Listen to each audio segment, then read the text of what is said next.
Live from the Talking Joe studios. It's Talking Joe with Chief and Ben.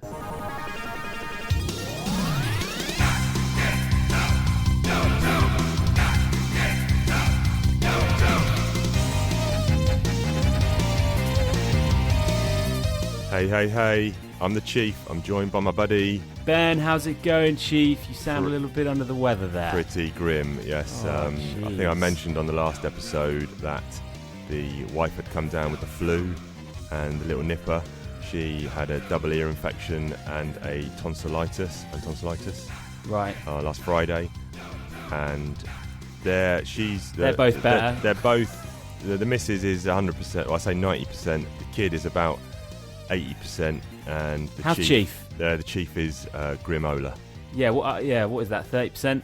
Yeah, I'd say 30%. Yeah. So I was Off at work? work. I was at work yesterday, but I came home after lunch. They sent me home, so I'm going to have a day to try and recoup and get back on that horse. Yeah. This is my first day back to reality. Kids back at school this morning. God, when that alarm went off, jeez, man. Yeah, grim. I hit the snooze button 3 times. Nice. How do I sound? Do I sound like a villainous 80s cartoon bad guy? Husky, kind of. Yeah. You definitely sound off. Bit different. Yeah. If I cough every now and again, I apologise, but it cannot be helped. Yeah. And we don't do editing on this show. Well, we do a bit of editing. Are you the kind of guy that goes to your doctors, or are you that kind of guy? I'm not averse to going. No, I'm not. Okay. But I take the drugs. I actually had you down as I won't take nothing. No, I'll take the drugs. Give me them drugs, baby. Okay, fine. Day nurse I'm on at the moment, and then night nurse for night time. Okay, nice. Good stuff. When do you think you'll be back at? Are you going to have the whole week off? I might. What's the deal? If I feel better tomorrow, I will work from home, and then maybe look to go back into the office Thursday, Friday. But we'll see. Hey, you found time in your schedule to record Talking Joe. Hey, this is priority, man. Nothing stops us. It's a juggernaut. Yeah. Quick update on the ever going saga of Chief's phone. Hopefully this will be the last update you ever have to hear. Last we left it, I think I told you I'd sent my phone back because the battery health was down to like 78%. Contacted the company. They said, fine, send it back. We don't have it in white. We can send you a matte black one. That's fine. I said, I don't care what colour is, as long as it's got above 90% battery health. I'm not talking about, the battery, what it's on. I'm talking about its maximum capacity for when it's a brand new one. Right. And they said, yeah, fine, we'll do that. So I sent it off on a Wednesday, got one back on the Saturday, 92%. Everyone's happy. Yeah, great. No, done. no bog water. No. So hopefully, mate, get yourself a cover for that phone. And yeah, I got a cover, but it's waterproof anyway. But hopefully, you will not have to hear any more about phone worries. Phone woes. The other thing was, just want to quickly pick up. It's not an errors on the show scenario. I know you hate that segment. It's just we were wondering last episode when we were looking at the dates of issues. And I was contemplating, have I got second prints? Because my dates don't match up with what you were saying for that issue 21 Silent Interlude. My dates were in fact correct that I was reading out. Your trade that was dated 1983, even though Silent Interlude was 84, that's probably because your trade is dating the first issue collected in that trade. Okay. Which would have been 83. So that clears that up. Nice. I've got a recommendation for the listeners out there this week. What is it? We could have a new segment on the show, Chief and Ben's recommendations of the week. I don't know, maybe. Okay. This one is actually, you'll be quite pleased with this one. It's a new podcast that I'd like all the listeners out there to give a go. It's called Back to the Phoenix. Oh, yeah. Check it out. That's my podcast. That is your podcast. This is Father and Son. I stand by my guns. I tell it like it is, and if it was crap, I would not recommend it. But brutally honest. This is Ben's podcast with him and his son Phoenix, where they review they review movies, and I love it. It's basically a 20-minute pod. It's an easy listen. I'll be honest. There's 2 episodes out. The first episode was a bit sloppy. I'll be honest with you, a bit sloppy. I just listened to the second episode last night.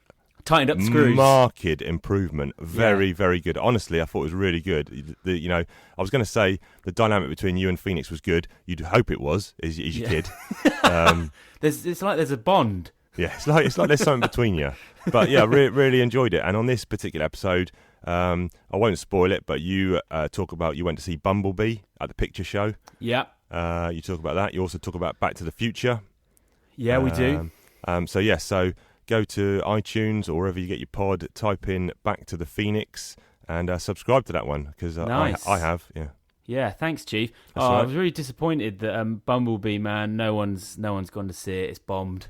Really? It's bombed. It's covered in stink. It's covered in Michael Bay stink. Well, you weren't that keen on seeing it in the first place, were you? No, not at all. I had no interest. In fairness, I didn't know anything about it. Then I found out that it's directed by the guy that did Cuba and the Two Strings, which is a really amazing animated film. Yep. And I found out that he's a huge fan of the 1986 Transformers the movie cartoon. Yes. So piqued my interest. And also, dude, it's like 95% on Rotten Tomatoes. Wowzers. That's critics actually liking a Transformer. I mean, that's pretty crazy. Yeah. But it's bombed, so I don't think they're going to make... I certainly don't think they're going to be continuing anything that they've set up. But in other box office news, Aquaman has made over $1 billion at the global box office, and you're pulling my plonker, and is officially the most lucrative DC EU film, bigger than Batman versus Superman, Wonder Woman, Justice League, everything. I mean, who would have thought that? What is Aquaman. that? What is that down to then? What do you put that down to? Apparently, it's down to an insanely good marketing campaign and about 2 years distance from whenever the last DC EU film came out. And it's not like he's a well-known, No. to Joe public. They don't know who Aquaman is. They know who Batman and Superman are and Wonder Woman. But Christmas maybe as well. I don't know. I haven't seen it, and also it's got massively mixed reviews. Yeah, I was going to say, what's if it's done so well, it's just middle of the road, is it, review-wise? Yeah, very much so. Yeah, it's just fans turning out. But I mean, it's pretty crazy to think that Aquaman can pull in more of Joe public than a film that has Batman and Superman in it. That is crazy. But anyway, we put up some photos on Instagram yesterday. These photos. If you haven't seen them, get onto our Instagram account. It's Talking Joe Comics, and I stuck them up on. Have I put them on the Facebook page yet? I don't think so. I put them on the Twitter, Talking_Joe. These are pictures setups that me and Ben took, setups from 1991. They're 27 years old. Yeah, circa 91. Circa 91. We tried dating the figures last night, and we think it's 91, 92, because the UK figures came out maybe a year later than the US ones. I think they kind of aligned a bit more towards the end, but these are setups we did in Ben's garden where we dug it up, we built bases, we built big G.I. Joe base. This must have taken us about 2 or 3 hours minimum, and there's about 10 or 11 photos on there of us. Is that all that you had? That's all the photos, that I've, Is that everything? I've got. Yeah, so it was just one setup we did, because I know we did multiple ones. I would say that we would have covered at least 4 with a set of 32 photos. 4 different setups. I think so, probably. That's all those photos are from one setup. Yeah, and was there any water feature in that one? No, there wasn't, because I know we did do water features. Yeah, where we had the water moccasin, and do you remember we lined it with a bag and filled it with water? So good, creative, man. Look Very at creative. those steps that are built in. Yeah, we built steps. I think that's actually a little old school Lego ladder on there as well. But we had Sergeant Slaughter, and I think it's Footloose carrying out there. That log, man. They're getting resources and supplies. I think he's using buzzers. Yeah, chainsaw. Usually our thing was we'd build it was effectively a Joe base, and that we'd have some skirmishes on the outskirts, wouldn't we? Yeah. This one, I think, was there was no Cobras in this one, was there? We didn't do any. No, wow. There was there's a nice quick kick jigs training Excuse me, with Budo watching. There's Shockwave out back and. Great convoy. Someone else doing a run out. Doing a run out, yeah. There's Gung Ho's going under some sort of. He's doing a crawling on his knees or something like that. There's people in the command base. Yeah, it's a wide range of figures as well, and vehicles, spanning all of the different kind of releases. No, really. I think most of those. I had the MBT Mauler tank, but you sold that to me for £10. Holy cow! That was done. Yeah, that deal was done way before that set up. Was it? Now, when you put the batteries in, what was I doing about that? That's one of the best vehicles ever. There was nothing that would stop that thing. It would go over anything. It was You relentless. had 2 modes. You had a slow mode, which was better for actually going up a steep hill or something, and then you had quick mode. Great vehicle. One of the best. Yeah. But whenever we did that was pre me having Rolling Thunder, I think. Ah, that makes sense. Because I was always into the small. Same with Lego. I was always into the smaller sets and the smaller one-man vehicles for G.I. Joe. You were always big on vehicles. I never. That was an age thing. I was still going broom broom. Yeah, I was 10 at that stage, wasn't I? Yeah. Must have been. Yeah. 10 or 12. I was 16. Yeah. Should I be playing with G.I. Joes out in the garden? Don't know. Very much so. Yeah. Mate, that's artistic. I mean, it's taking photos. But I mean, all those other vehicles were yours, weren't they? The Warthog, the Havoc, I had the Mean Dog, all that stuff. You had the Rolling Thunder, the. Yeah, I was going through the vehicles that I had, and we lived in a small house. I just don't even know where I would have stored. No idea. All of that plastic. No idea. I remember I was big with vehicles. I liked to know how many figures you could get on said vehicle. Yeah. And there was one that was just fantastic. As in how many dedicated little figure slots? Little nodes. Yeah. Right. And Sergeant Slaughter's second vehicle that came out, the Warthog. Yep. Was one of the great. I think you could get like 12 Joes on that. Really? Thing. Yeah, you could get like 6 inside, some on the actual side bits. Yeah. It was one of the best vehicles. It was great. It had 2 massive like missiles on the top. Yeah. Yeah. Yeah, and then you did have the Rolling Thunder as well, which was the biggest bastard going. Well, there was bigger stuff, but that was a good one. I would say that is coming to the end of my G.I. Joe life. Yeah. When I got that, I think that was the last Christmas that I got anything. I'll tell you what. How many have you got vehicles left, or just figures? Dude, I've got no vehicles. They're always the first to go, aren't they? Right. I've got figures, but they are in a hell of a bad state. Every single one has got a rotten band and has snapped. All right. Well, we can get O-rings. Let's get O-rings, fix them up. What's your garden situation? I'm going to come down and visit you. We're going to do a setup. Oh, I've got a great garden situation now. Yeah? Yeah, fantastic. All right, start thinking about ideas. Oh, yeah. Phoenix would love that. Cool. We got some comics to talk about, but before we do, we've got to quickly go inside Chief's mind. Whoa. Dare we step in it? This week is not necessarily something that massively bugs me or grinds my gears. It's just a minor annoyance, probably on a 3 on a scale of 1 to 10. Okay, so question for you. What was the year 10 years ago? Not the 90s. No. What was the year? No. Well, no, because I'm one of those people that still thinks the last decade is the 1990s. Yeah. No, it's a serious question. What was the year 10 years ago? 2009. 2009. When were you born? 1981. Okay. So why did you say 1981 and why did you say 2009? Why didn't you say 2009? Dude, I'm ashamed. Because I was just busting someone's balls for that on the text. Really? And I was like, I can't stand people that say 2019. I was like, it's 2019. It sounds awesome. It sounds futuristic. And I even went as far to say, it's not like someone said, oh, it's 1966. Let's put flowers in our hair. I don't know why I just did that. Yeah, I caught you out, didn't I? Because I knew I had a trick there up my sleeve, because I knew if I said, what's the current year? I think it's because there was a maths element to it. I knew you would say, if I said, what's the current year? I knew you'd say 2019. So I had to pick. I went for 2009 because I had a hunch you might say 2009. That tricks people out because it's like, people don't tend to say 23, do they? 2003 or you're right. They should. You got me. But you got me by the bollards there. So I'm not gonna massively I'll come on board. That annoys me, but I just did it myself.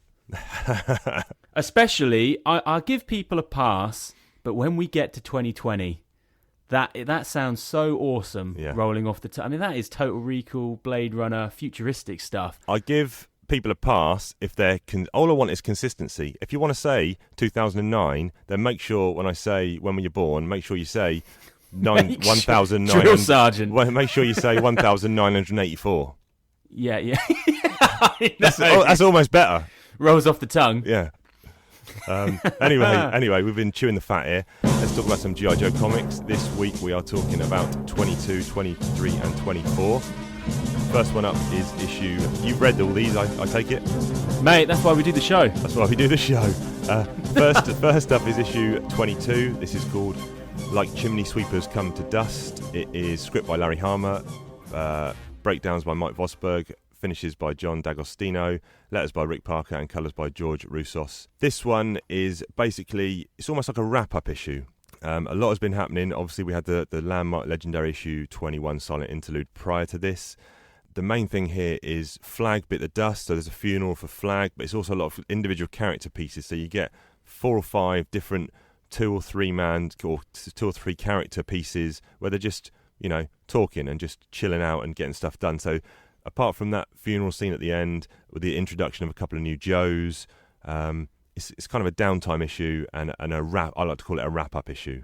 Chief, let me shock you.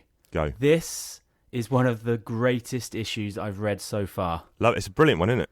Dude, it is incredible because it's a slow burn. Yep. It's a pause for breath, and it is showing vast connectivity with everything that's coming. It's totally is a wrap-up issue, but it's done so well, and it deepens my love for the characters because it just makes everything less throwaway, and it really is starting to do big world building. Yep. And I just feel so invested in all of the characters. What you're saying about the cover? Cover has got. Have you got it to hand? Cover's got. I've got it. It's Destro holding pulling strings. A rattler. Oh, I love, dude. Also, I love the introduction of the Rattler. Great toy. Yep. I never had it. Did we get it over here in the UK? I'm not sure. Yeah, we did. Did we? Yeah. This, that's one of the biggest kind of Cobra vehicles. We never had it though. I didn't have it. Did you have it? Who's the pilot? Weasel. Wild Weasel. No, Wild Weasel. Yeah.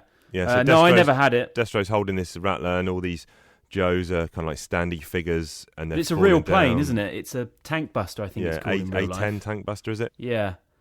It's something just like the funeral, the Rattler attack, some glorious panels with that funeral as well. Roadblock introduction. Yeah, Vosburg's art here is probably some of the best he's done on the series. We get Duke as well. So they get introduced at the end, don't they? Roadblock and Duke. They're at the state funeral at Arlington for Flag. It's all there's lots of wordless panels which sets the scene, very somber, and then this Rattler flies in. Cobra commanders decided he'd found out that they're holding this funeral, and he wants to send in this Rattler to basically just shoot up all the Joes because he knows they're going to be in one place. Yeah, they're about to be taken out, and then all of a sudden, a couple of dudes standing on a hill blast this Rattler, and it's your man Roadblock and Duke who know each other, and kind of Roadblock introduces the rest of the gang to him. Yeah, and is basically saying, "Look, mate, this guy doesn't take any crap." I mean, he's introduced as a proper, almost too much of a badass, do you think, Duke? Yeah, against type for what I thought, but then over the coming issues, I think he settles in. He's like, I'm going to whip you boys into shape. They're at a funeral, man. And he's like thinking about drill sergeant and all that sort of stuff. I'd love all the bants with Roadblock and that 50 cal. Yeah, it's another one with a Browning weapon. Quinn had the Browning 50 cal. Yeah, I'm sure Cobra Commander had one in one of his shooting galleries. Oh, yes. This is another scene of Cobra Commander with a shooting gallery. Yeah. Down in the HQ, and he's like, bring me a standee of that new Joe, Cover Girl. Yeah, he's decimated 2 Joes in half. Yes. And he's cut him at the waist. He's going to work on a third in the middle. Yeah. And he's standing up doing with a pistol. I absolutely wish they kept going with this. Yeah. I have a feeling this is the last time we see it. What do you think? The shooting gallery? Yeah. Yeah, I think you're right. Yeah, it is great. Yeah, lots of Destro, I think, is getting drawn better and better as it goes on, don't you? Yeah, I think you're right. I love how integral Destro is becoming. Yeah. There's also, I was wondering what they were going to do with Scarlet and kind of the happenings of issue 21, because and they do weave that in nicely. They do a couple of bits here where which is all it needs. They kind of say that she was on her yearly qualification jump. Went through a cloud. Wait a minute, and then you get like I said earlier, there's a couple of scenes just of quiet character moments, and Grunt is in some vehicle with Snake Eyes, and Grunt, obviously because Snake Eyes is a mute, Grunt has a good chance to do some exposition for us, and kind of says, you came back with this new bit of Cobra technology, this claw glider thing, what went on up there. Yeah. Sort of filling in a few blanks, whatever. Yeah, it gets mentioned in 2 separate occasions, I think. Yeah, and there's a cool bit early on where they're rebuilding the pit after that Cobra attack. I love that bit. I love all the bants there. Rock and Roll's got gung-ho on his shoulders, and this beam's collapsing as they're building it. And he goes, "We need a hammer. We don't need no stinking hammer." And he uses his fists to basically punch this beam back into place. Yeah, they're basically labouring. I mean, they've signed on for G.I. Joe, and they're basically saying, okay, for the next 6 months, you're builders. Yeah, deal with it. It should take a year, but we're going to do it in six months. Yeah. Yeah, I really, really loved this issue. I think it's because I have a love of kind of slow-burning stories, and I quite like dialogue. And I think without issues like this, it makes the great issues not as good, because you need issues like this to kind of do all the heavy lifting in terms of like bonding with the characters. You can't have every episode, every issue just being a shootout with Cobra. Yeah. So I'd never call this a filler. This is integral. Yeah. I think. But you got Snow Job cracking onto Cover Girl. Could you just help me out with the ending a little bit? Because what's going on here? So which bit? They're in the graveyard. Okay. Yep. And we end on Dr. Venom's coffin.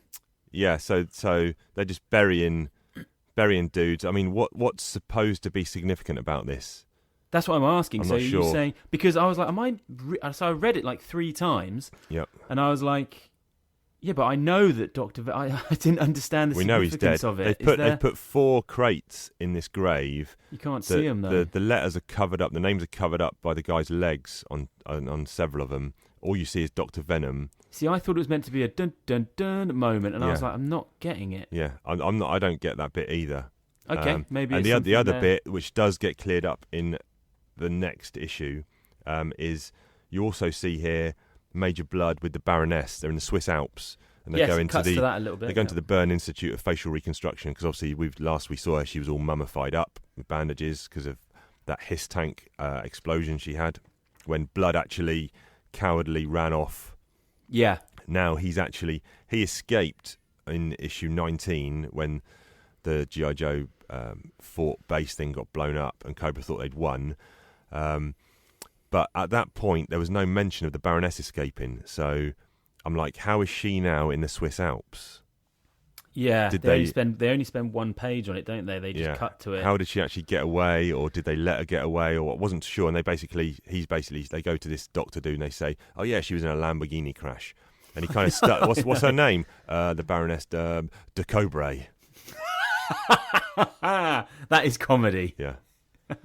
Yeah, and then immediately after that, we wrap up. Snake Eyes is kind of brothers in arms, but not really, with Barry and Quinn. Yes. On some canoe. Yeah. Yeah. Oh, they've even put the 50 cal gun on him across the canoe. Yeah, and they kind of wrap up that. I mean, this was a great issue. It really was. Everyone's firing on all cylinders here. The whole creative team. What's your yo-joage on this? 8, easily 8 for me. I absolutely loved it. So you have only got one other 8 on your list so far, and that is the Pipeline Ploy, which was issue 11. Yeah, so I'll put it just below that. Just below that. So you're going to put it in 3rd spot. I'm also going to give it an 8. Shall I put it? I might even put it above that one. Yeah. Okay. No, I think I'm going to go with you. Same. I'm going to put it just below. Cool, man. So same place for us. Good stuff. Right. Now we're looking at 23. Issue 23. Oh, while I'm finding this, have you read? Have you downloaded for free from Comixology and read that Hot Potato issue yet? Have not, Chief. Oh my God, you're killing me. You're killing me. Get me in the doghouse. Yeah, because you want the neatness for the spreadsheet, don't you? By next episode, I want you to have read that. It's free. Download it. It's free. It's free. It's gratis. Right, yeah, so issue 23. This is called Cobra Commander Captured at Last. Same creative team as last time. Cover to this one. I like this cover. It's got, is that Clutch and Roadblock with a captured Cobra Commander. Dude, this cover really, really sticks out to me. Yeah, I think when this I look is. at this, I should know this, but is this Mike Zeck? I'm not asking you. I think this is Mike Zeck, though. Attention. Fact-checking Joe here. The cover artist for 23 was Michael Golden, not Mike Zeck. Now drop and give me 20. Okay, back to the show. I was looking at all of these covers, and my God, that is a contemporary cover for 1983 or 4. It's very artistic, isn't it?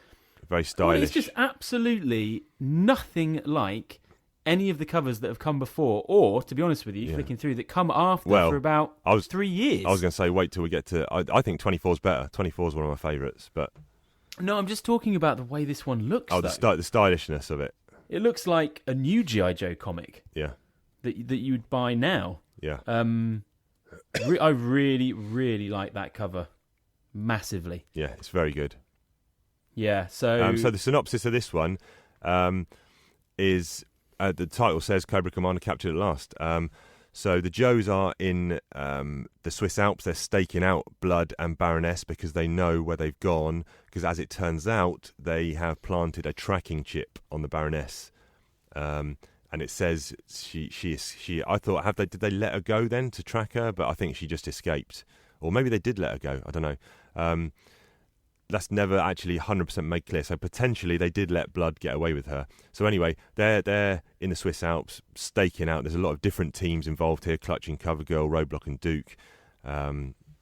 Snow jobs up in the Alps, and they're basically just trying to find Baroness and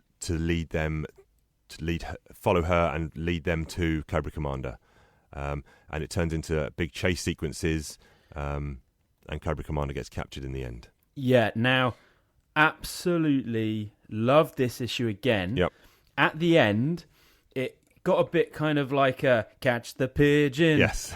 And I have to say, I got a little bit confused, a little bit with the chase. Yes. But it all kind of wraps up nicely at the end, and I knew what was going on. Yes. But I was a little bit confused. Where's who and where's Cobra Commander? But again... Oh my God, these comics are getting so good now. Yeah. This is another insanely good issue. Storm Shadow, some really good comedy with Duke and Roadblock. Oh yeah, they're in a cafe, and Roadblock is apps because he's like a trained chef. He's got a great check. In fact, his get-up is incredible. His get-up is fantastic, yeah. Proper, he's almost 70s up, isn't he? And he's dissing the food in this cafe, saying it's a disgrace to serve this food, etc. Meanwhile, Duke's on some suitcase phone. That is amazing. It is amazing. It's not the 20s. No. I mean, it's so lo-fi. It's like hand cranking. Yeah. It's a hand crank. And then later on they switch to a different restaurant, and Roadblock's like overcome by the quality of the food. Yeah. It's a great little sub kind of thing. Yeah. Also, absolutely love the opening panel with Snowjob up on that up on the mountain with his binocs. Yeah. So good. Really awesome. So they followed Blood, haven't they, and to this Burn Institute, whatever. And there's an interesting bit early on where they radio Duke's on the horn on his suitcase phone, walkie-talkie thing, back to the pit. And there's an error here. I'm just trying to find it. He says something like breakers on the horn, and he says, meanwhile at the pit, and he says, Hank, we're picking up a satellite relay signal from Switzerland. When's that? That is on, what page is that? Page 3. And he calls him Hank instead of Hawk, so it's a lettering error. Ah, okay, I must have missed that. Yeah, and he says, that'll be Duke reporting in. He calls him Hank. Okay. There you go. On the I thorough, Storm Shadow. Yeah. Playing a key role. So he Storm Shadow and Cobra Commander, the reason they go to the Swiss Alps is because Major Blood has phoned him up and basically said, look, I want 2 million in a Gucci suitcase. Otherwise, I'm going to tell Destro you tried to kill him. Yes. And Cobra Commander's like, shit, all right. And this is actually, they do, it's the first time Larry Hama's used them, and I think it's the only time he does use them in the whole run is Thought Bubbles. He has Cobra Commander with Thought Bubbles. Which initially I was like, I'm not sure about this, but it actually works. Yeah, he's in some quality throne with a big cobra snake. And then he comes up, he's doing, Hama just didn't like using them. I think this was the only issue where he did use them. He comes up from the underground sewer, gets into a Cobra taxi, then gets on a Cobra plane. Yeah. And again, it shows you how deep-rooted the Cobras are in society as a whole. You don't know at this point that Storm Shadow's also with him in disguise. And he flies over to potentially give Blood his ransom money. You definitely feel like Storm Shadow is pretty loyal to Cobra Commander, don't you? Yeah. Clutch is there hitting on CoverGirl. I mean, they play up this a lot with Clutch hitting on Scarlet a lot, hitting on CoverGirl. Yeah, it's kind of it's turned into a running gag now. And like CoverGirl, like you were saying, you didn't know who she was, but she's actually been getting quite a lot of face time over the last couple of issues. Yeah. I'm just trying to think if there's anything else. There's a crazy, when you mentioned the bit of comedy, there's a crazy annual international fantasy convention being held in Lucca. I think they're in Italy now, are they? And it's the Gala Masquerade Party, where people from all around the world come with crazy get-ups and fancy dress. And it turns out that this is the cafe, the restaurant where Roadblock and Duke are, and someone walks in, it looks just like Cobra Commander, but Duke's like, no, it hasn't got the Cobra insignia on it. Yeah, we won't check it out. It's just some dude. No, but it's actually not Cobra Commander, it's some dude, just the masked marauder, who looks exactly like Cobra Commander, but it's not Cobra Commander. It was a very cinematic scene, and in fact, the whole issue, like I could really imagine it being like a TV episode, this one.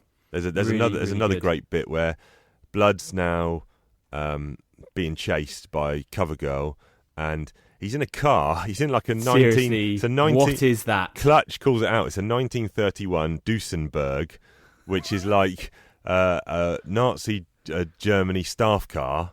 Yeah, and it's got a load of dudes with Tommy guns.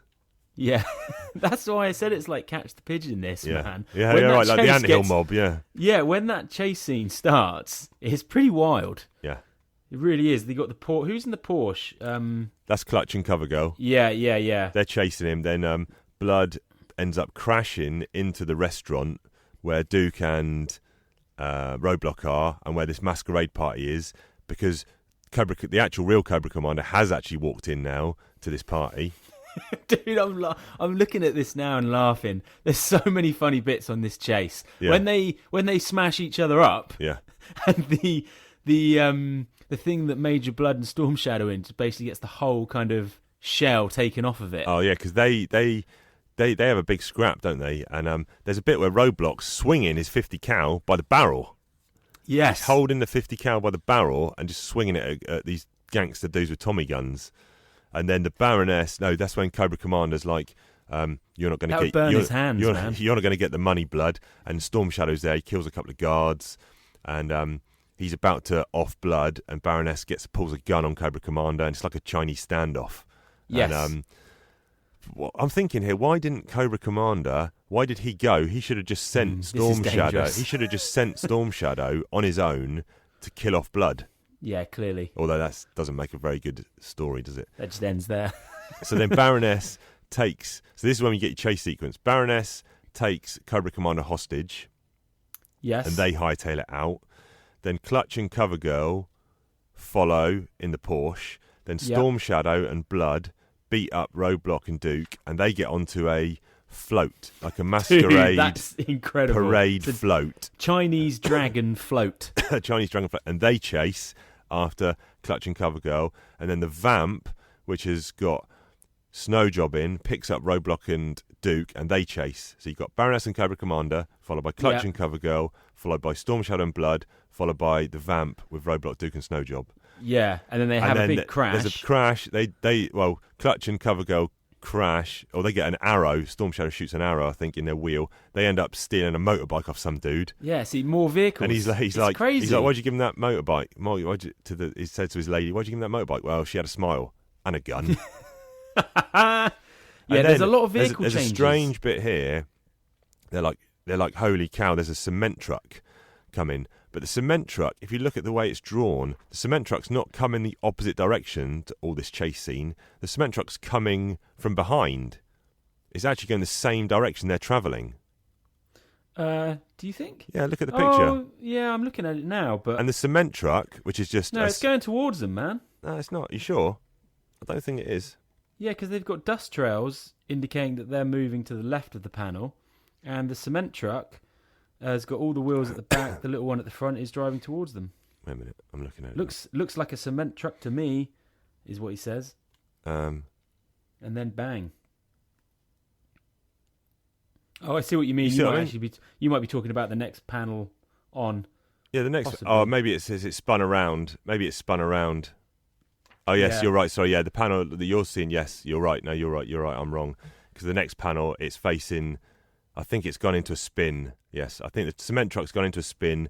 It's rammed the vamp. Because I was thinking, why has that cement truck purposefully rammed the vamp? But it hasn't. It's gone around the corner, around the hairpin. It's gone into a spin. It's hit the vamp. Yeah. The vamp's been knocked over. Roadblock gets his guns out and pushes the vamp back onto its wheels. They hijack this cement truck as well. I don't know why they do that. Yeah. And then there's a great bit where the vamp decides to drive down the side of the mountain. Yeah, I actually thought that could have been drawn better. Well, I quite like that. Are they doing it? Yeah. I mean, they're doing that on purpose. That's a shortcut, isn't it? Yeah, because I thought they were going up the mountain. But now, as it turns out, they're going down the mountain. It is quite funny, actually, because all the bits are flying off of it, like the wheel and stuff. Yeah. So they get down there ahead of Cobra Commander and Baroness. Roadblock opens up with the 50 cal. Yeah. And then... Yeah, Baroness jumps. Baroness hops on this float that Blood and Storm Shadow are on. They escape, and the last panel is we've captured Cobra Commander. Yeah, I think I found it a little bit confusing because there's not really any panels in that entire chase where you see anything from Cobra Commander's point of view. No. And you just, I was like, oh yeah, I forgot he was involved in all of that because he pops up at the end, but. Another absolutely great issue. Yes. Made even better by the issue that came before it, I think. So, yeah. Yep. How many Yojo Colas do you give this one? Chiefy? Exhaling. So, is it another 8 or is it a 7? I'm just looking at what I gave. My highest 7 is Cobra's Plan Revealed, which is issues 16 to 19. I'd probably rather read this issue again. I'm going to give this an 8. Same. I'm giving it an 8 too. Okay. And where are you slotting it in? I would slot it in. So you actually, I really no. Okay, the lowest 8 that I have out of the 2 that have come before it. Yeah. Okay. So we're both giving it 8, and but let's not beat around the bush. 8 is high praise indeed. Yes. Yep. Very good. I think this. And then we're going to go on to 24. I think this episode we've recorded has the highest overall quality of issues of any episode we've done yet. Absolutely, and my enjoyment of them. Yes. But as I keep saying, that is only you can only have that with what's come before. Yes. Yeah. So it's taken to get here, and I've got a feeling the 8s and above are going to be coming thick and fast. Yeah, let's hope so. From now on, I'd rather read good stuff than not. Yeah. Well, it was a mixed bag. It was a constant mixed bag before, wasn't it? Yeah, it was. We've had, we've never had 2 8s in a row, have we? No way. No. So yeah. All right. Okay. Issue 24. This is The Commander Escapes. This is script by Larry Hama. We got guest art by Russ Heath. This is the only issue he draws in the whole run. Lettering by Rick Parker. Colours by Greg Roussos. Cover to this one. It's another Mike Zeck cover. Really good cover. Cobra Commander on the claw. It's one of those covers where it semi-depicts what's these all the things on this cover don't necessarily happen in the comic together. Yes. So, Roadblock tackling Storm Shadow does happen, Cobra on the claw does happen, but they're not, right next to the fort when it happens. But it's one of those covers where it gives away too much of what's inside. Possibly, but it gets you pumped for what is inside. Yeah, so it does get you pumped because the synopsis for this issue is Joes have captured Cobra. They're taking him to a staging ground, and Storm Shadow is basically on a rescue mission to get Cobra Commander back. Yeah. Quite simple. Yeah, and I think this is where, pardon me, you really learn a lot about Duke here. Do you think? I think so. Duke features heavily, man. Also Cobra Commander. Also Cobra Commander, I think, because in this issue there's no clownish stuff. He's very serious. Yeah. He's. This has got the best dialogue in any of issue we've read so far. You think? I just absolutely loved this issue. Yeah. From start to finish, I love all the stuff with the cable at the beginning. I was like, what the heck is going on here? And they're basically dropping off the cargo to build this temp base to hold Cobra Commander. And every turn, Cobra Commander's saying, well, this isn't going to work, this isn't going to work. And the Joe's like, no, it's going to work because of this, this, and this. Yeah. Some great panels. That panel with Cobra Commander and the big aircraft carrier. Oh, it's in his faceplate. Yeah, because, Harmer doesn't necessarily always explain everything to you, which I like. So he's basically saying, Roadblock, get ready to take out the arrestor cable. He doesn't explain what an arrestor cable is. I don't need to know. All I know is it's a technical. He shows you. It's a technical term, and I love it. Yeah, and the way Harmer and Heath lay out these panels, so good. Chucks in the cable. Felt very real world. And then in comes, Ace and Wild Bill in the C-130. So good. Put down the landing gear in case I misjudge and belly in. That's the negative thinking part. It's just, really good. They're hammering this piton into the ground and. At first I was like, hang on, are they going to land? And they want that to hold the plane. I was like, no, very clever. They drop out a cable, a tow cable, a hook, and it drops off some big boxes. Now, I was a bit confused here. I had a bit of a debate with old Wolf Ears, Mark Seddon and his brother Peter, this morning, in fact, about this, because they're in the American Rockies, they're building a fortress, and I was like, why not just take Cobra Commander back to the pit?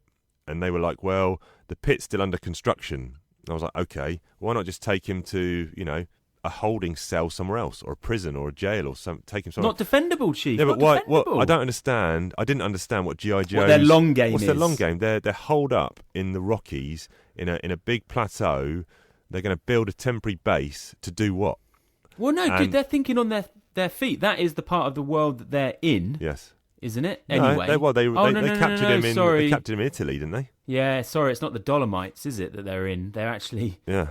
But to be honest with you, I didn't. Being honest, my brain didn't go there.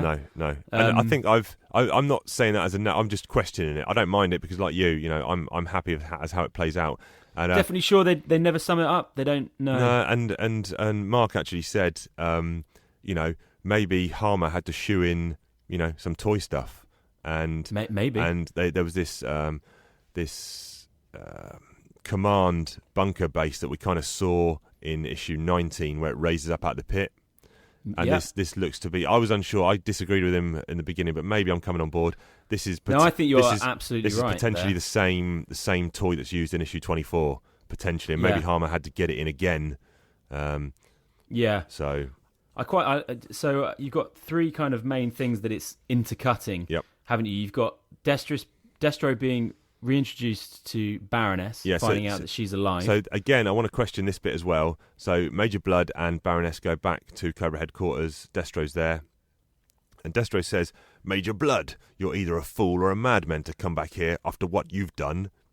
And when he says, after what you've done, what is he referring to? Because then in the bottom it says, Blood did the evil deed in G.I. Joe issue 16.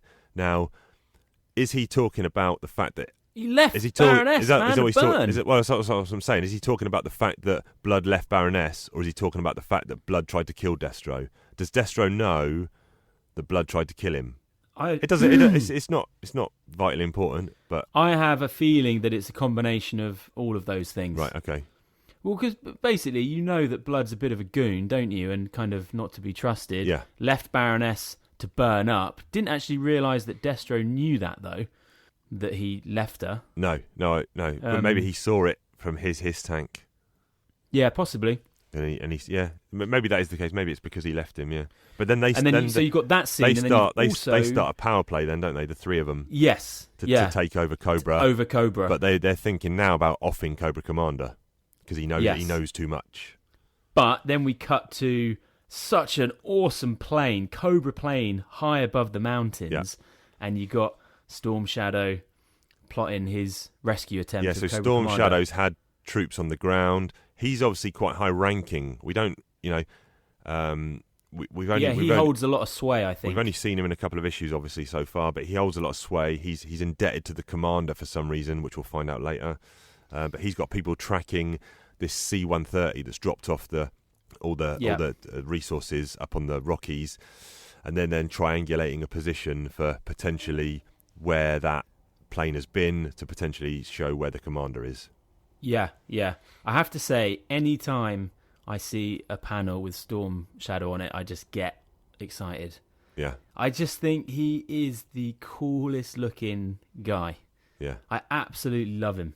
So then we cut back to you kind of got the Joes setting up their base, and it's pretty hardcore, isn't it? Yeah. I love it. You've got like roadblocks in a little gun nest with his 50 cal. So are they just waiting? An AA gun. Are they just waiting for a Cobra? I think they're assuming that they're going to be attacked. And it's really funny, isn't it? Because Duke's taking it all very seriously. Well, there's a real good dynamic between, like you said, this is a good issue for Duke, but a lot of the best scenes are with Duke and Cobra Commander because they're being very civil to each other. Cobra Commander's not behind lock and key in a cell. They're just kind of out in the open chatting to each other. And they're really good scenes. And Cobra Commander's got a really good line. He's like, static fortifications become obsolete when the Nazi blitzkrieg overran the Maginot Line. This little fortress of yours is laughable. Yeah, I love all that stuff. And lots of good bants with the, how do you drink out of that thing? And then can we take off the faceplate? No, you can't. That's a good, but he tells him his helmet's rigged. Try and take it off, it'll blow up, etc. But he's also got a radio receiver that the Joes don't know about in his helmet. Yeah. Also, we get introduced to another amazing character, Firefly. Yes. Just get briefly introduced because Destro, about their plan, they're going to send in Firefly and who's the other guy? Wild Weasel, pilot. Yep. Not that they ever actually refer to him by his name. They just say the pilot. But these guys don't actually even show up later in the issue. No. So I wonder what happened there. Well, no. Or he's sending them. They're sending those guys to off the commander. No, they're tracking Storm Shadow's sword, which you assume is with him. Major Blood put a false trail. Major Blood put a tracking device in the handle of Storm Shadow's sword. Yeah. And then Wild Weasel and Firefly are going to track Storm Shadow because he will probably have rescued Commander by then. Yeah. Do they know that Storm Shadow's going to rescue the Commander? Yeah, they do. Oh, yeah, they know. Yeah. Great scenes there. Russ Heath does a great job with Baroness. Draws her really kind of sultry and sexy on the couch, The bit we forgot to mention on issue 23, I'm amazed that we forgot to mention it, is the bit, and I'm gonna touch this now, is the bit where the Baroness, who's been fully wrapped in bandages all the time, and then when she comes out of the Burn Institute, Blood is like, oh my goodness, look at your face. She takes the bandages off and she looks exactly the same as she used to look. Yeah. It's that scene from Back to the Future 2 where Doc has had a facelift. I love exactly the same. And he's taking it off. Yeah. Yeah. I was worried. I was Doc. worried you wouldn't recognise me. Yeah. Yeah, it's good. And that's exactly the same there, isn't it? She takes the bandages off and she looks exactly the same. Yeah, you think she's going to be horrifically disfigured. Yeah, or have a different face, but she's got the same face. Really funny bit before it gets into the kind of action. Yeah. Whereas they've got the guy that's been thwarting them forever. Yeah. They finally got him. Yeah. And they're just like, well, let's just play some cards. Yeah. And he's just chilling on the bed. And Duke's kind of all just, let's play some cards. What have you got? And then he's like, right, Cobra's got, he wants to go outside, doesn't he? Because he's getting some stuff from his earpiece. Yeah, needs a piss or something. And Duke's like, yeah, let him go on. He's constitutional. Yeah. And so he's got following the Geneva Convention. And the scene before that is a great scene. Again, back to Storm Shadow in this plane. And they think they've got something. And he's like, enlarge the image to the max and run out the program for 3-dimensional enhancement. Plot out the enhanced image in geodesic sectional quadrants and rotate 180 degrees to a vertical plane. And that's and they've zoomed in with this equipment, and they found the commander, and the guy, the Cobra trooper, says we're 10 miles away from the plateau. Turns around, the door's open, and Storm Shadow's already out the door. He's jumped. He's jumped for his Cobra commander. And he is actually on a Cobra claw, and that's when you get the first bit of action. He's flied in under the radar, swoops in. Sucker punches him, doesn't he, really? Sucker punches him, grabs the commander, and the escape attempt is on. And then, bit reckless by Roadblock here, he opens up with his 50 cal, because he could easily have killed the Cobra commander, which they clearly don't want. Hits the fuel pipe. Manages to damage this claw. So I'm hoping he's going to get some sort of disciplinary from Duke for that dangerous activity. Yeah, and then we get introduced. Like, Duke seems to be pretty casual. Yeah. The fact that Cobra Commander's just escaped, and then he brings out... It's a famous vehicle, this. The Skyhawk. Did you have it? Yeah. No, but they used it in the cartoon massively. Yeah. So, yeah, he gets in this vehicle. It's a little one-man kind of... flying pod kind of. Storm Shadow kind of sacrifices himself and says, look, there's no way we can both get out. No, that's Cobra Commander. I'll jump off. Not really. Cobra, other way around. Oh. Cobra Commander says, there's no way we can both get out. He said, you stay here, Storm Shadow. Yeah. He basically, he said, I wouldn't leave you unless I thought you could get back safely.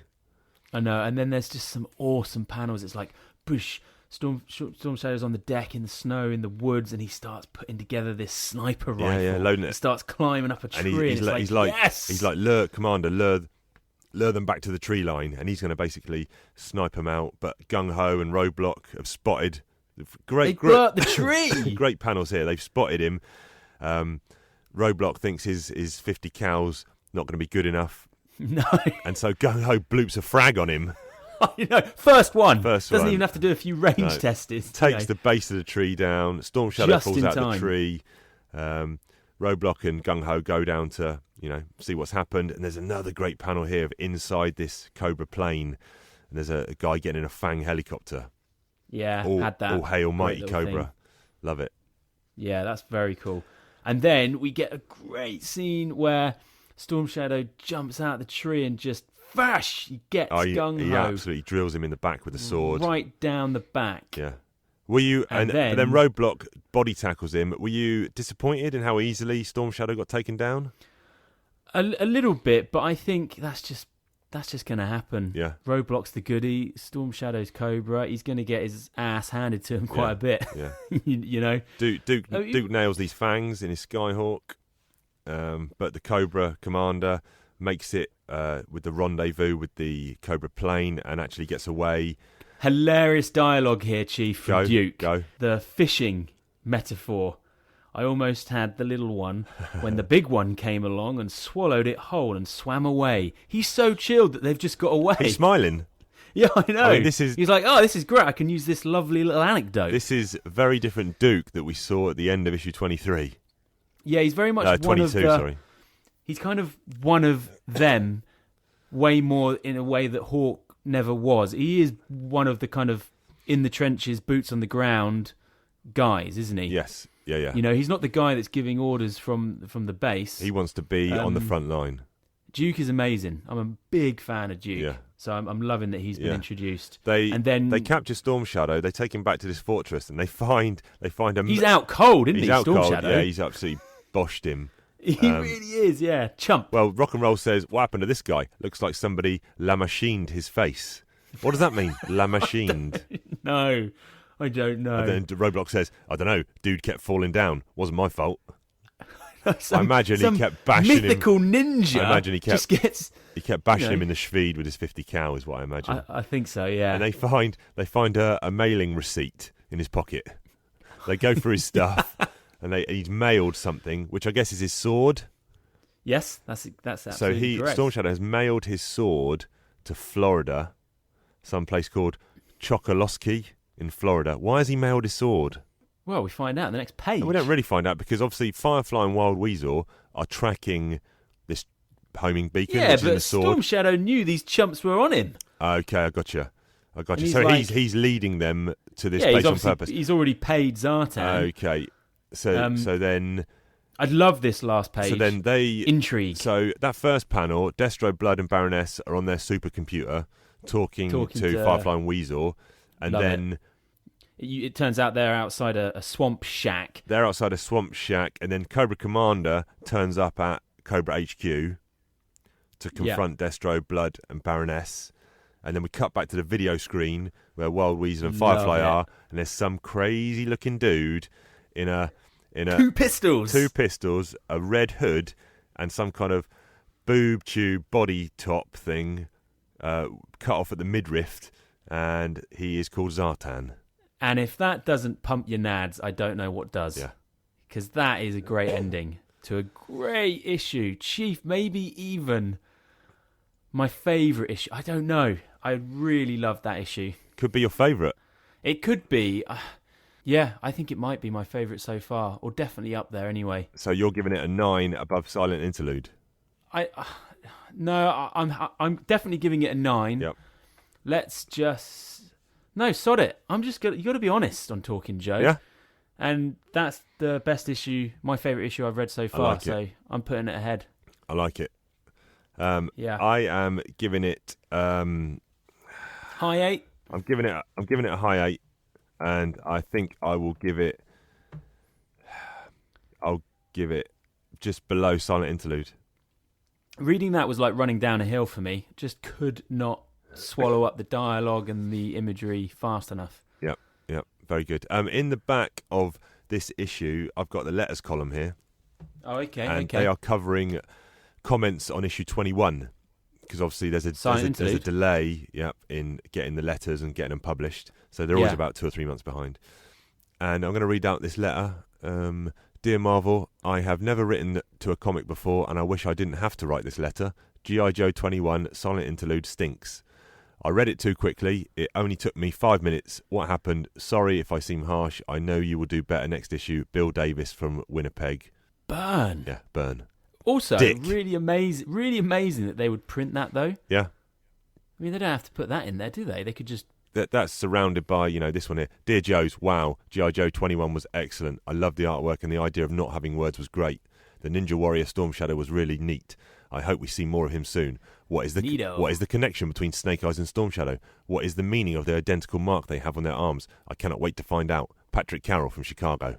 Yeah, maybe the other chump felt like he wasn't getting his value for money because he wanted to read something. Yeah, and maybe it wasn't a done thing, but there was actually, again, to show the influence of that, there was a period, I think, I'm going to dig it out what year it actually was. I'm going to say it was late 90s, where Marvel ran a monthly thing called Nuff Said, as in apostrophe Nuff, Nuff Said, which was kind of a Marvel catchphrase, as in Nuff Said. Nuff Said, where they had every book that month was a silent issue. Oh wow! Across every book, X-Men, Avengers, whatever, Captain America. How'd it go down? I'm not sure, but I was buying a lot of Marvel books at that point in time. So several of the books I've still got the wordless issues, but that chump from Winnipeg wouldn't have liked that. No. That's a bad month. Correct. Yeah, he may have made the switch to DC then. Yeah. But that's interesting. Interesting letter. From my point of view, what a great week that was for G.I. Joe. Yes. Reading those. And I guess a great 3 months in real time back in the day. Yeah, that was top. Next issue, if you want to read along, get these issues. If you've got the issues already, great. If not, you can get the trades. I know you're saying some of them are quite hard to find, but go to Comixology, get the collections cheap. We're going to be reviewing issues 25, 26, and 27.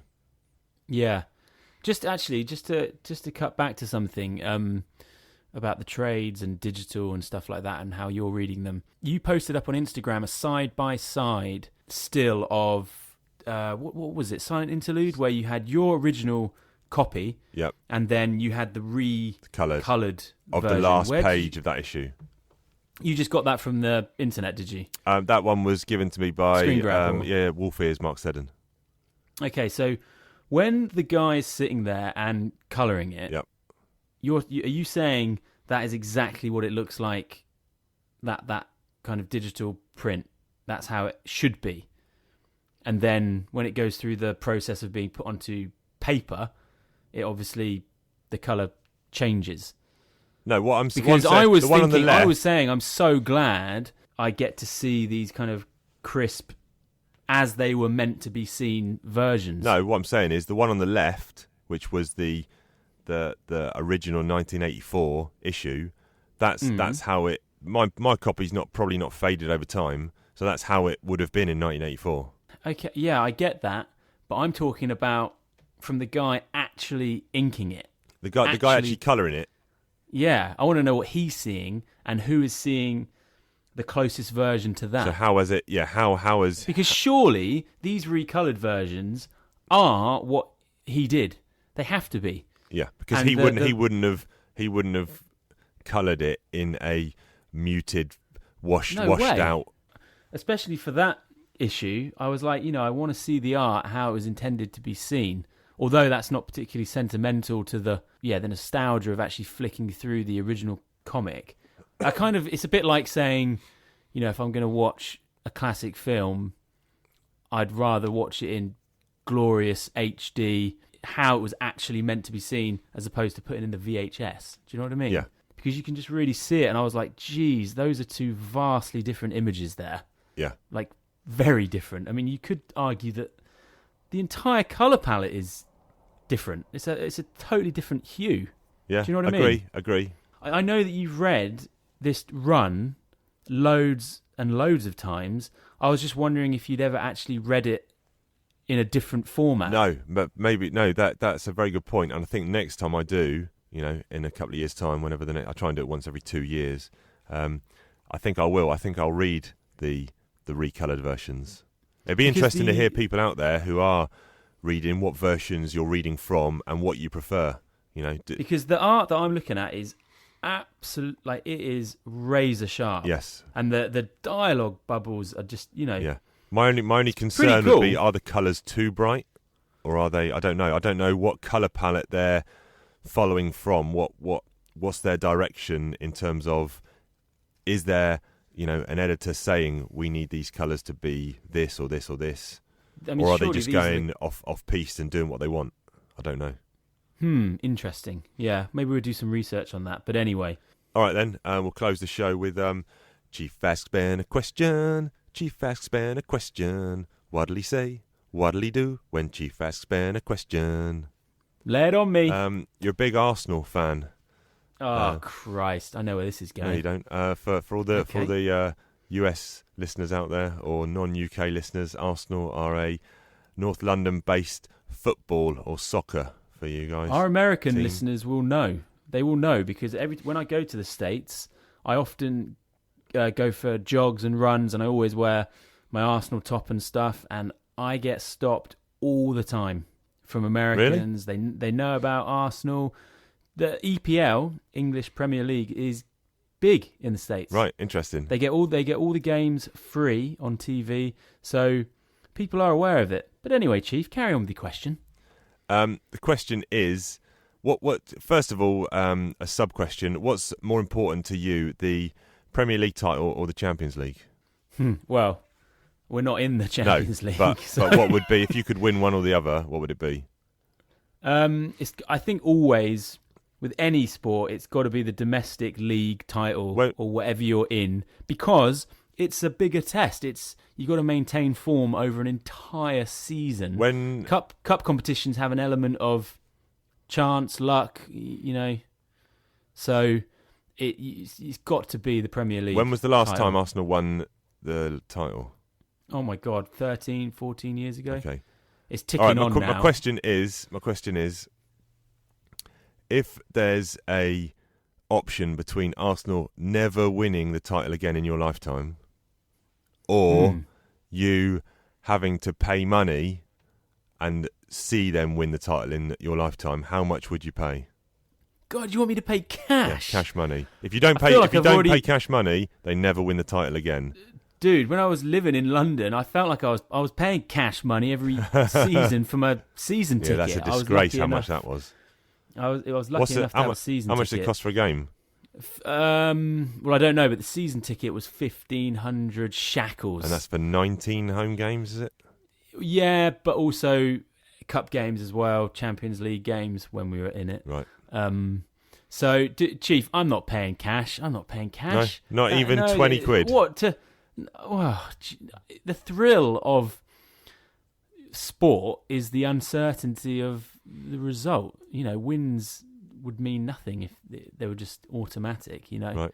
So, no, but unfortunately, it's a bit like being, a good to sort of excellent tennis player in the Federer kind of era, where it's like, well, you can be as good as you're just not going to win anything because it's just a bad time to be good at tennis. Do you know what I mean? Yeah. And it's the same like that in the Prem with Man City.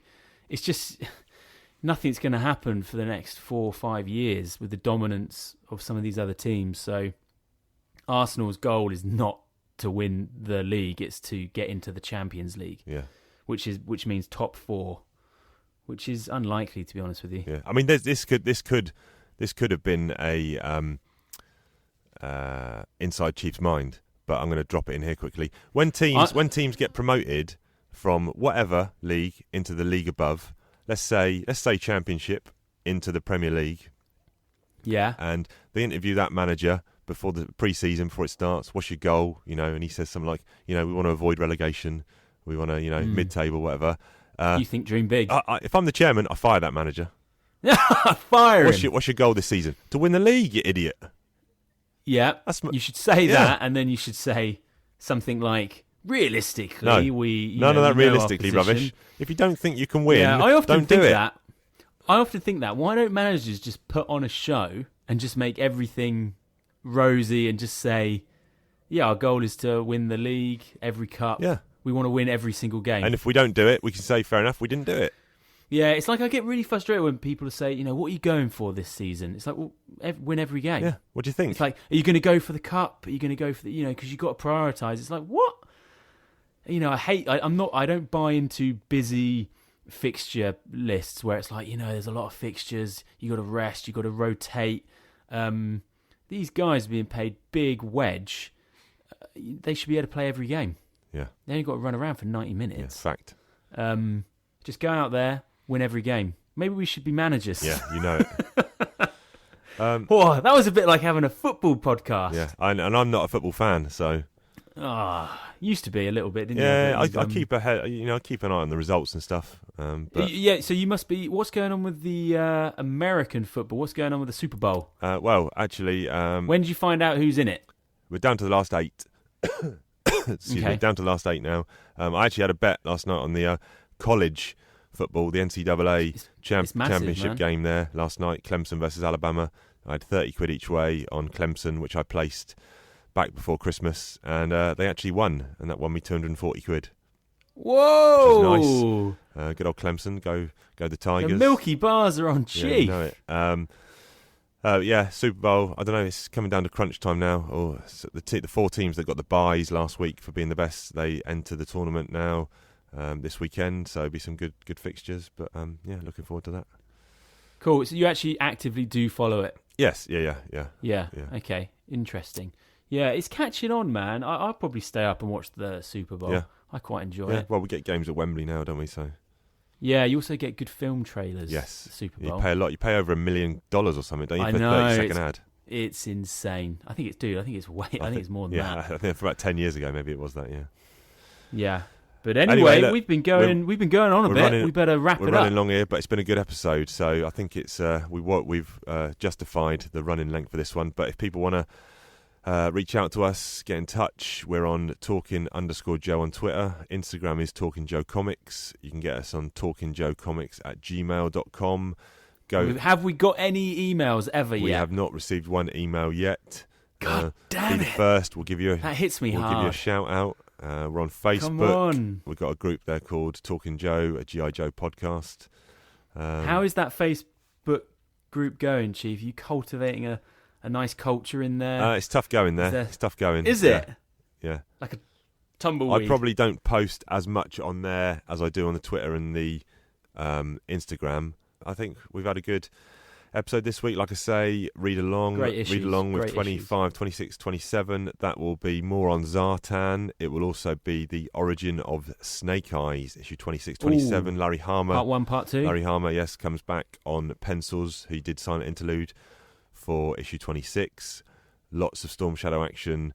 Lots of Snake Eyes action, really good. If you thought 24 was your best issue yet, these ones might surpass that. Yeah, I actually think I've definitely read Snake Eyes Origin before, so I'm interested to see what I can remember. Yeah. But anyway. Okay, right. Have a good week, everyone. We will catch you next week. Okay, see you later, everyone.